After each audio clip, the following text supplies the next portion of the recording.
What's up guys, Speed here, and today I'm actually really excited to bring this video, only because I think this is something I wish I could explain to more people in the past, because I think it helps so much. And basically what I'm going to be doing is I'm going to give you a brief list, especially if you're a support player. I'm going to do this for core in the future, so don't think, oh, if I'm a core, this doesn't apply to me. This is still going to give you a ton of tips on how to watch your replays, and basically what you should be looking for and how to get better, right? Like, what is the mentality? What are the things I'm paying attention to, and how do I do it, right? This is what I did to get to 7.5k MMR, and yeah, let's get into it. Also, over on the main gameleap website, I plan to do some more content in terms of pro replays. Usually I focus more on doing the pro replays for YouTube, but I want to do a few for the main website as well. In addition, I'm doing Random at 6k. If you don't know what that is, Random at 6k is where I basically play pubs and I analyze my own games so you can get in the head of me, a pro player, because typically when I'm doing these pro replay analysis, I have to, not completely guess, but somewhat guess on what they're thinking and what their opinions are. But when I'm doing my own replay analysis, I can give you exactly what I'm thinking and show you exactly how I win my games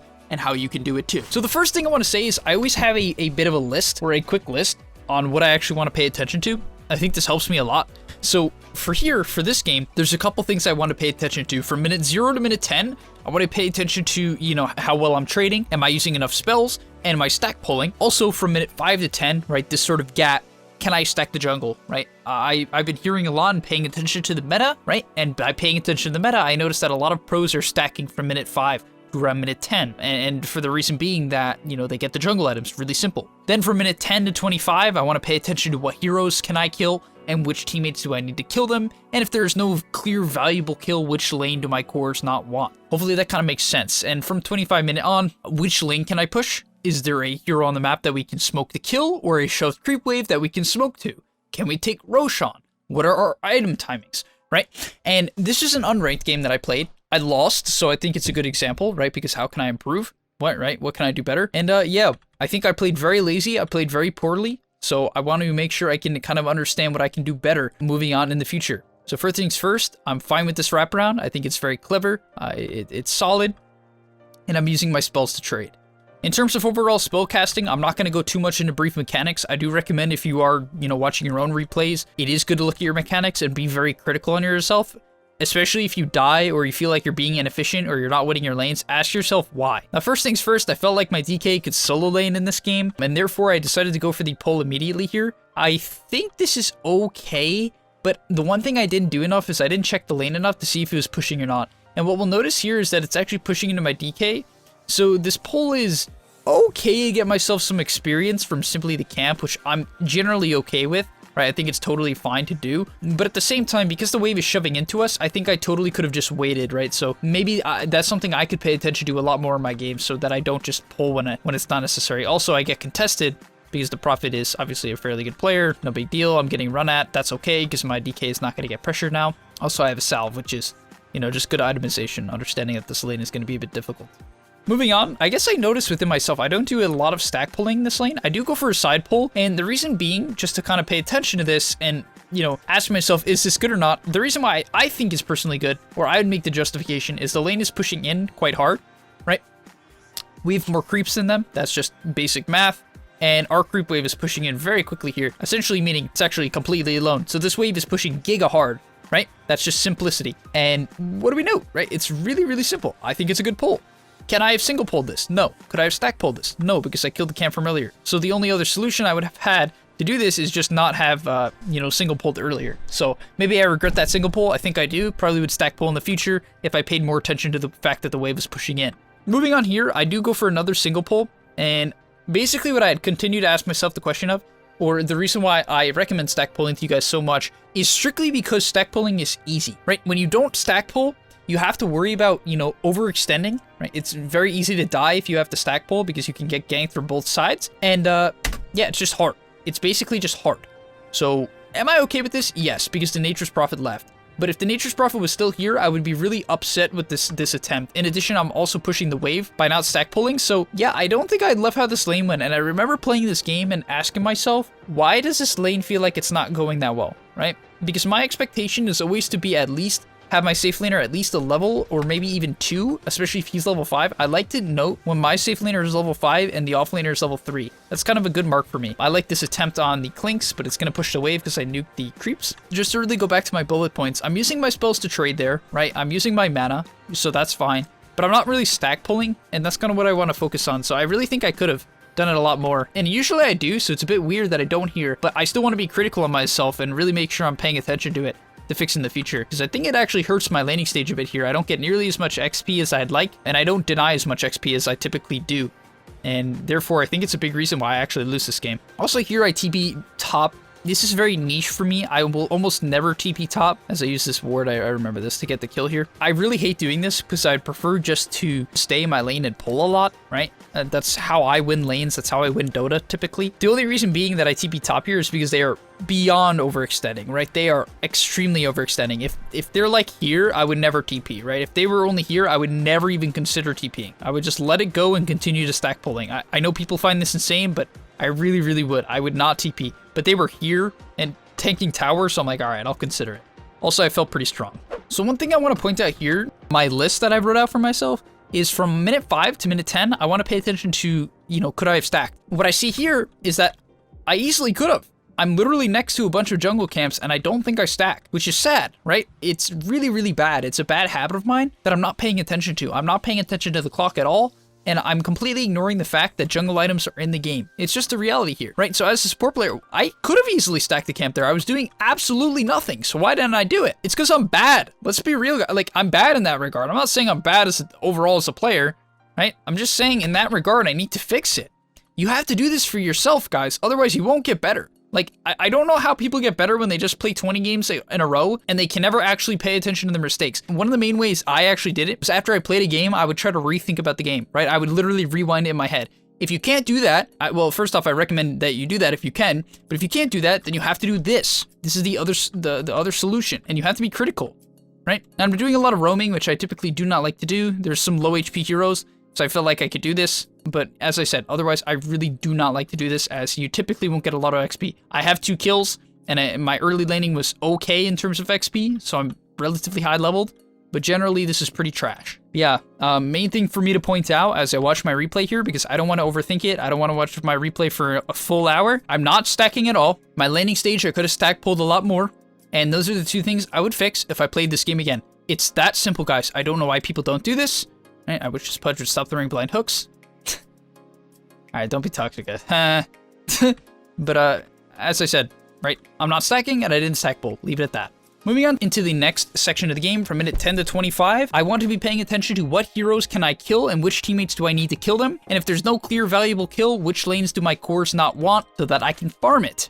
Right? So what do we see in this game? What are a couple heroes, now that we're at minute 10, that I can gank, and what heroes do I need to kill them? Well, let's go down the list, because you could literally start the game, and you could do this in minute 0 in drafting phase, which I recommend, and start picking this out. It's kind of easy once you've played at least a few, you know, maybe 1,000 games of Dota to start doing this. But who do I need to kill SF? Right? What combination of heroes? I could come up with a bunch, potentially. Obviously, it depends on the scenario and how we catch him and, you know, what position we're in. But I would say me and Pudge could probably kill him, right? He's actually extremely farmed. He's level 10. This guy was crushed by Pudge, which is the reality, but this is why you need coordination more than ever. If anyone tries to solo kill him, they're gonna die, right? So how do we kill SF? We need to coordinate, right? You need to coordinate. So what should I have done? I should have bought a smoke, and I should have smoked with maybe Rubik. If he's level 6, I would say there's a chance. Realistically, more realistically, maybe me in the DK, right? Because he could Dragon Tail into my Macropyre, which would probably be enough damage. I could follow it up with my spells. But I would say the most realistic ones are me and the Pudge, because Pudge is going to roam, or me and the DK, right? Ricky doesn't do too much for me. Doesn't provide that much control for my ulti, which is what I'm looking for to do damage here. And it's that simple. That idea is literally makes you so much better than everyone else. Just that ability to be like, I can kill SF with these set of heroes. Because what does that allow you to do? It allows you to be effective and quick. If you have to like think of these things through, or you go smoke with Rubik and you run into SF and he double kills you both, it's like, maybe that was avoidable, right? Maybe that was completely avoidable. And as we go down the list, it's fairly unrealistic that we kill Lifestealer unless we have a whole plethora of heroes. I would say probably like Smokescreen into Lift, or Smokescreen into DK, or Smokescreen into like a very effective Pudge gank. Kind of hard though. Clinks, I would say basically anyone I can kill with, as long as we have Dust. Same thing for Bounty, Prophet, yeah, just any of my high DPS heroes. But what heroes do I want to gank with? Definitely Pudge, because Pudge wants to move around the map, and definitely Rubik, especially once he's level 6, right, which he's getting his tome. And that's kind of how I look at it. So I should have bought a smoke and started to looking to do these things. Currently, as I wait for items, I'm pushing in waves. This is another thing you can do if you feel like you don't want to make plays, or, you know, there is no great play to make, then that's fine. First thing you're going to see here, me plus the DK, a bit scuffed, but we do get a kill, and that's kind of something to pay attention to, right? It's something to pay attention to, right? I didn't set that up, which I wish I would have, or I did actually call for it, to be honest. I called for the DK to come over because I recognized that, but as I said, like, this is what you have to pay attention to. This game, I remember in particular, I really wish I called my Pudge to come over and gank. Here is my second point coming up. If there's no clear valuable kill, which actually is not the case, which lane do my course not want? So this is the problem, and why I like this sentence so much to pay attention to for supports. There is a clear valuable kill. It's SF, right? He's so far ahead, it's such a big kill if we can kill him. So I don't like that I'm just straight up farming. It could be effective for me to try to gank him if we can. If we can't, then I would completely ignore it, right? Let's say it's some like Giga Farm Medusa and we don't have the heroes to do it. Completely ignore it, right? And I would try to just get items and stall. But considering SF is a very killable hero, then I don't like that I'm just straight up farming. I should be thinking, how can I make more use of my time and actually deal with this threat that's AFK farming the jungle, right? How do I deal with it? Well, I know how to deal with it now. I just have to do it. Didn't do it though. I remember this game because I can kind of just think it through. I didn't do it, right? I didn't do it at all. And I also don't think I bought a smoke up to this point, which is honestly disturbing, frankly. This is the reality of this game, in my opinion. We get some pickoffs here and there, but the entire time this SF is playing like a proper mid laner. He's just AFK farming for SF, right?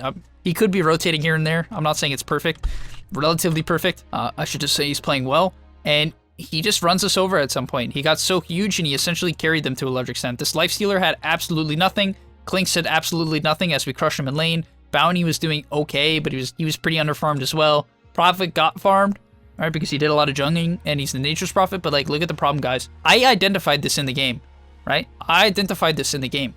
I did, but I didn't deal with it. And that's what you have to do as a supporter. You have to identify issues and deal with them. How do I deal with this game? It's really easy. It's really easy. Just go smoke with Pudge.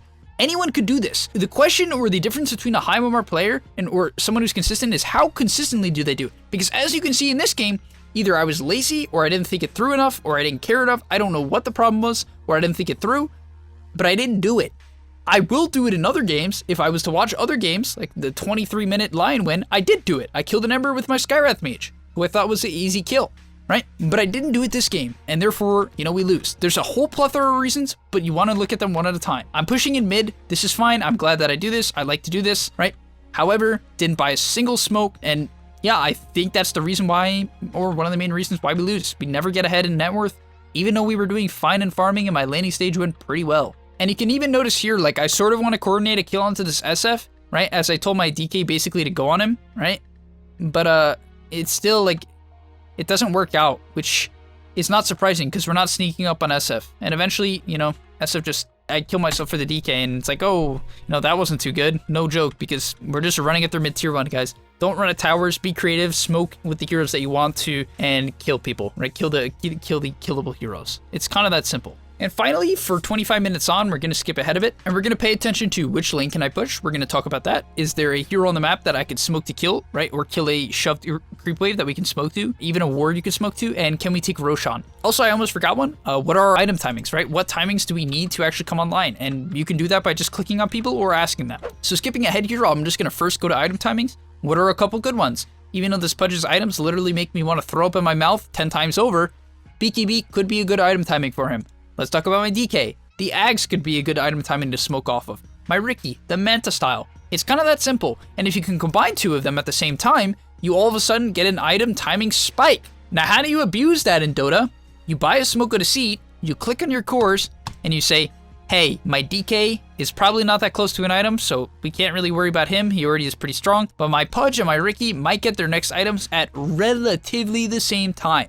Relatively the same time. It will rarely be perfect. Pros might get it perfect sometimes, but in pubs, rarely. So you try to figure out relatively good timings, and then you can smoke off them. That's one really good way to make plays in the mid to end game. Also, we try to pay attention for split enemies. So as we pay attention to the map, we see the SF bottom, we have a good ward top, and because we see the SF bottom, maybe if we get a pick off in this area away from the shrine, we can make a play on it.